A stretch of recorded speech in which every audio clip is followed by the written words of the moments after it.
បាទសួស្តីសិស្សានុសិស្សទាំងអស់គ្នាថ្ងៃនេះយើងមកបន្តដោះស្រាយលំហាត់ជាបន្តទៀតដែលលំហាត់ទី3របស់យើងគឺគេឲ្យយើងគណនាចំនួន x និង y ខាងក្រោមហើយលំហាត់យើងគឺមាន4លំហាត់គឺមានកខគនិងខហើយលំហាត់ករបស់យើងគឺគេឲ្យ x លើ7ស្មើនឹង6លើ21ហើយនឹងខគឺដក5លើ y ស្មើ20លើ28គោគឺ x គុណជាមួយនឹង3លើ7ស្មើនឹង2លើ3បាទខូគឺ x ចែកជាមួយនឹង8លើ11ស្មើនឹង11លើ3ចឹងកុំឲ្យយើងខាត់ពេលយូរយើងទៅដោះស្រាយលំហាត់តែម្ដងយើងមកមើលដំណោះស្រាយទាំងអស់គ្នាលំហាត់លេខ3យើងគឺយើងសរសេរមកយើងគណនាចំនួន x និង y បាទហើយលំហាត់ករបស់យើងគឺយើងត្រូវគណនារកតម្លៃ x អញ្ចឹងតម្លៃ x របស់យើងស្មើប៉ុន្មាន3x លើ7ស្មើនឹង6លើ21តើ x របស់យើងនឹងស្មើប៉ុន្មានចា៎នេះគឺជាលក្ខណៈប្រភេទ2ស្មើគ្នាអញ្ចឹងយើងទៅរំលឹកឡើងវិញគឺលក្ខណៈប្រភេទ2ស្មើគ្នាឧទាហរណ៍យើងមានប្រភេទ a លើ b ស្មើ c លើ d គឺយើងដើម្បីដឹងថាប្រភេទ2នឹងស្មើគ្នាឬមិនស្មើគ្នាយើងអាចគុណខ្វែងបានអញ្ចឹងយើងអាចយក a គុណ d បាទហើយយក b គុណ c អញ្ចឹងបើយើងគុណខ្វែងទៅវានៅតែស្មើគ្នាមានន័យថាប្រភេទ2នឹងស្មើគ្នាបាទអញ្ចឹងបើគេឲ្យប្រភេទ2ស្មើគ្នាបែបហ្នឹងគឺយើងត្រូវប្រើលក្ខណៈបាទលក្ខណៈប្រភេទស្មើគ្នាហ្នឹងដើម្បីយកមកកំណត់តម្លៃ x យើងឧទាហរណ៍ថាយើងមានប្រភេទ2ស្មើគ្នាដូចជា2លើ3ស្មើនឹង6លើ9អញ្ចឹងប្រភេទ2ហ្នឹងគឺជាប្រភេទស្មើគ្នាអញ្ចឹងហេតុមកយើងថាប្រភេទ2ហ្នឹងស្មើគ្នាបាទដោយសារយើងគុណខ្វែងទៅវាស្មើគ្នាឧទាហរណ៍ថាលោកគ្រូយក2គុណនឹង9ស្មើជាមួយនឹង3គុណ6បាទអញ្ចឹងយើងគុណខ្វែងទៅយើងសាកគុណមើលមក2គុណនឹង9គឺ18 3គុណនឹង6ក៏18ដែរអញ្ចឹងមានន័យថាវាស្មើគ្នាបាទយើងក៏អាចទាញរកបាទឧទាហរណ៍ថាយើងអត់ស្គាល់លេខ2ទេថាលេខ2នឹងប្រមាណទេតែគេដឹងថាប្រភេទ2នឹងស្មើគ្នាអញ្ចឹងគេឲ្យយើងទាញរកតម្លៃលេខកន្លែងលេខ2ដែលយើងកន្លែងលេខ2ឧទាហរណ៍ថាយើងដូចមានតម្លៃ x អញ្ចឹ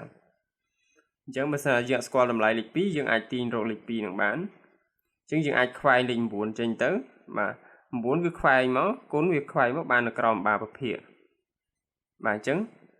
2ស្មើនឹង3គុណនឹង6លើ9អញ្ចឹងបើយើងទូទាត់អង្គទី2នេះទៅយើងឃើញថាវាស្មើ2ដែរអញ្ចឹងយើងឃើញថាខាងនេះស្មើ2ខាងនេះយើងគណនាមកស្មើ2ដែរអញ្ចឹងវានៅតែស្មើគ្នាជានិច្ចបាទអញ្ចឹងយើងមកលំហាត់យើងវិញលំហាត់យើងក៏យើងប្រើលក្ខណៈហ្នឹងដែរគឺយើងប្រើលក្ខណៈគុណខ្វែងទៅប្រភេទ2នេះគឺជាភាសាគ្នាអញ្ចឹងដើម្បីរកតម្លៃ x គឺយើងប្រើលក្ខណៈគុណខ្វែងហ្នឹងអញ្ចឹងយើងយក x គុណនឹង21ហើយយើងយក7គុណនឹង6បាទអញ្ចឹងយើងសេបានប៉ុណ្ណឹងបន្តមកទៀតគឺយើងចង់រកតម្លៃ x ទេអញ្ចឹងយើងខ្វែងលេខ21នេះចេញអញ្ចឹងកន្លែងនេះយើងខ្វែងមកគឺវាត្រូវនៅក្រោមបាប្រភេទ7គុណនឹង6នេះយើងក៏អាចសរសេរថាវាចែកនឹង1អញ្ចឹងពេលវាគុណខ្វែងមកគុណនឹង1ភាគបែកហ្នឹងបាទអញ្ចឹងវាបាន7គុណនឹង6លើ21អញ្ចឹងយើងសល់តែ x ទេឥឡូវយើងគណនាអង្គទី2នេះមកអញ្ចឹងយើងឃើញថា7គុណនឹង6គឺបាន42 42ចែកនឹង21គឺស្មើនឹង2ដូចនេះ x របស់យើងគឺស្មើនឹង2ឥឡូវចូលដល់ចំណុចខរបស់យើងគឺដក5លើ y ស្មើនឹង20លើ28ឥឡូវយើងចង់រក y អញ្ចឹងយើងប្រើលក្ខណៈគុណខ្វែងយើងដដែលអញ្ចឹងគេបានយើងយកដក5នេះគុណនឹង28ខ្វែងមកយក28ទៅគុណនឹងដក5អញ្ចឹងនៅអង្គទី1ហើយ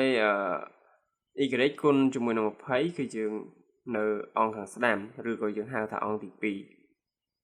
2បាទអញ្ចឹងយើងឃើញថាតម្លៃ y របស់យើងត្រូវរកគឺនៅអង្គខាងស្ដាំអញ្ចឹងយើងគ្រាន់តែបដូរអង្គវាសិនមកដើម្បីស្រួលមើលយើងយកអង្គខាងស្ដាំនេះមកអង្គខាងឆ្វេងវិញបាទអញ្ចឹងយើងបានប៉ុណ្ណឹងបាទបន្តមកទៀតយើងខ្វែង20នេះចេញមកអញ្ចឹង20នេះយើងខ្វែងទៅបាននៅក្រោមរបាប្រភេទយើងគុណខ្វែងមក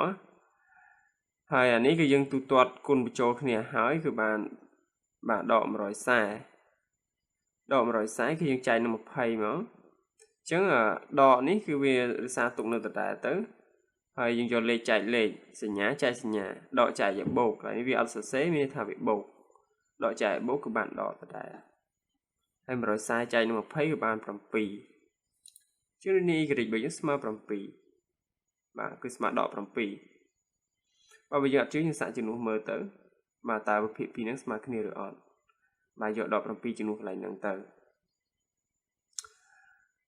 ឥឡូវយើងចូលទៅដល់លំហាត់គោ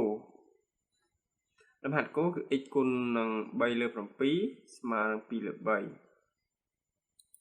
អញ្ចឹងកន្លែងហ្នឹងគឺយើងបាទសរសេរឲ្យស្រួលមើលគឺយើងយក x គុណនឹង3ហើយទៅអញ្ចឹងវាបាន 3x លើ7ស្មើនឹង2លើ3ហើយយើងប្រើលក្ខណៈខ្វែងយើងដដែលជាងយើងខ្វែងចេញពីតម្លៃ x របស់យើងដោយសារ x របស់យើងគឺជាប់3លើ7ជាប់គុណនឹង3ហើយជាប់ចែកនឹង7អញ្ចឹងពេលដែលយើងគុណខ្វែងចេញយើងយក3ខ្វែងមកគុណមួយ3ភាគបែងខាងក្រោមនេះហើយយក7គុណជាមួយនឹង2ខាងលើនេះខ្វែងចេញទៅអញ្ចឹងមានន័យថាវាសល់តែ x ទេអញ្ចឹងយើងសល់តែតម្លៃដែលយើងចង់រកអញ្ចឹងនេះ2គុណនឹង7វា14បាទហើយ3គុណនឹង3នេះគឺស្មើនឹង9អញ្ចឹងយើងបាន14លើ9បាទដូចនេះ x របស់យើងគឺស្មើនឹង14លើ9ប៉ុណ្ណឹងនេះចូលដល់លំហាត់ខូលំហាត់ខូរបស់យើងគឺ x ចែកជាមួយនឹង8លើ11ស្មើនឹង11លើ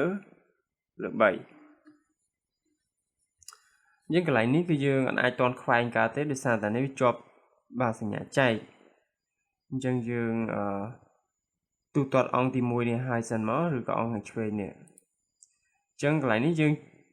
x ចែកជាមួយនឹង8លើ11នេះបាទអញ្ចឹងយើងអាចសរសេរទៅជាផលគុណគឺបាន11លើ8វិញបាទអញ្ចឹងបន្តមកទៀតយើងអាចបាទខ្វែងវាបានហើយយើងគុណខ្វែងមកយើងយក11ខ្វែងគុណជាមួយនឹង3នេះ11ខ្វែងគុណមួយ3ហើយ8នេះ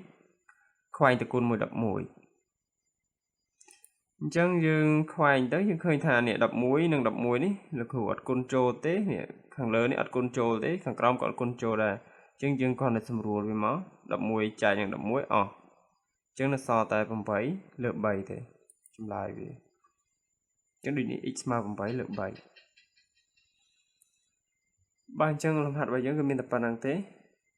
បាទអញ្ចឹងយើងជួបគ្នានៅវីដេអូក្រោយយើងបន្តដោះស្រាយលំហាត់បាទលេខ4បន្តទៀត